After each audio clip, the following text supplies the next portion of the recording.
Hello, my name is Case Moore, and today I will be giving you a brief overview of the social contract. Quote, in a well-governed state, there are few punishments, not because there are many pardons, but because criminals are rare.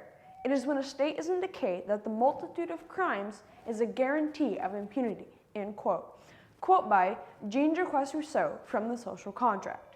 This quote shows one of the many profound ideas, concepts, and principles in the social contract. Jean-Jacques Rousseau wrote The Social Contract in 1762. It was written as a political treatise, a work formally dealing with the subject. Rousseau was born in Geneva, Switzerland in 1712, later moving to Montparnasse, Paris, where he lived most of his life, later passing away in 1778. In the social contract, he argued that only the people's general will should be able to make laws because they will only obey themselves and will not be forced to obey. The people's general will is the social contract's main argument. However, the three ideas from this discourse used to create our government were that of the lawgiver, the civil state, and popular sovereignty. The first idea came from a concern Rousseau had about the intelligence of the American people. This brought up the idea that the majority will need a lawgiver to make laws in the Constitution to protect the people's rights.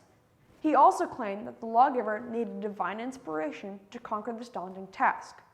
Although not directly, Rousseau is saying that God's ordained should be our nation's leaders. Therefore, society needs guidance in regards to laws and the Constitution from a person whom God has chosen to be in that position. The idea of a civil state was also adopted from this influential discourse. The civil state was based on a genuine social contract, which means that in exchange for a small portion of independence, people receive better freedom in the form of liberty.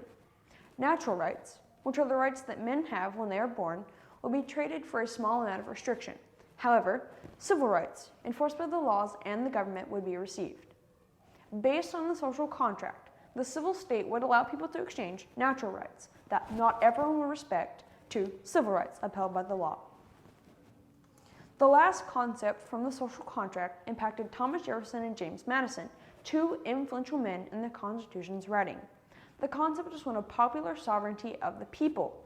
This means that the people are served by the government. For example, protecting the civil rights of people and having a vote on what laws the government implements.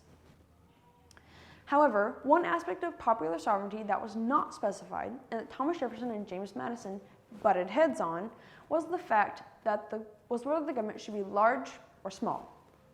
The impact of the social contract on the Constitution outlined the responsibilities of the government.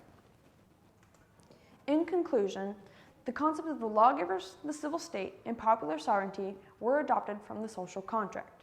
The first idea came from a concern Rousseau had about the people's intelligence, which brought up the need for leaders ordained by God. The civil state was the exchange of natural rights for civil rights that are enforced by the laws the government implemented.